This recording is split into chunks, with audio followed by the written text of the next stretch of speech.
ICSE board ಎಕ್ಸಾಮ್ನಲ್ಲಿ distinction first ಕ್ಲಾಸ್ನಲ್ಲಿ ವಿದ್ಯಾರ್ಥಿಗಳು pass ಆಗಿ 100% ರಿಸಲ್ಟ್ ಪಡೆದು ಜಿಲ್ಲೆಯ ಟಾಪ್ ಸ್ಕೂಲ್ ಪಟ್ಟಿಯಲ್ಲಿರುವ ಕೋಲಾರದ ಟಮಕ ಬಳಿ ಇರುವ ಸರ್ ಎಂ ವಿಶ್ವೇಶ್ವರಯ್ಯ ಇಂಟರ್ನ್ಯಾಷನಲ್ ಸ್ಕೂಲ್ನಲ್ಲಿ 2026-27ನೇ ಸಾಲಿನ ನರ್ಸರಿಯಿಂದ 10ನೇ ತರಗತಿಯವರೆಗೆ ದಾಖಲಾತಿಗಳು ಪ್ರಾರಂಭವಾಗಿದೆ.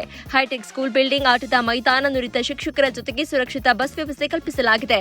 ಶಿಕ್ಷಣದ ಜೊತೆಗೆ ಸ್ಪೋರ್ಟ್ಸ್ನಲ್ಲಿ ಉತ್ತಮ ತರಬೇತಿ ನೀಡಿ ರಾಜ್ಯ ಹಾಗೂ ರಾಷ್ಟ್ರ ಮಟ್ಟದಲ್ಲಿ ಕ್ರಿಕೆಟ್ ಹಾಗೂ ಖೋ ಖೋ ಕ್ರೀಡೆಯಲ್ಲಿ ಹಲವು ವಿದ್ಯಾರ್ಥಿಗಳು ಭಾಗವಹಿಸಿ ಅನೇಕ ಪ್ರಶಸ್ತಿ ಪಡೆದಿದ್ದಾರೆ.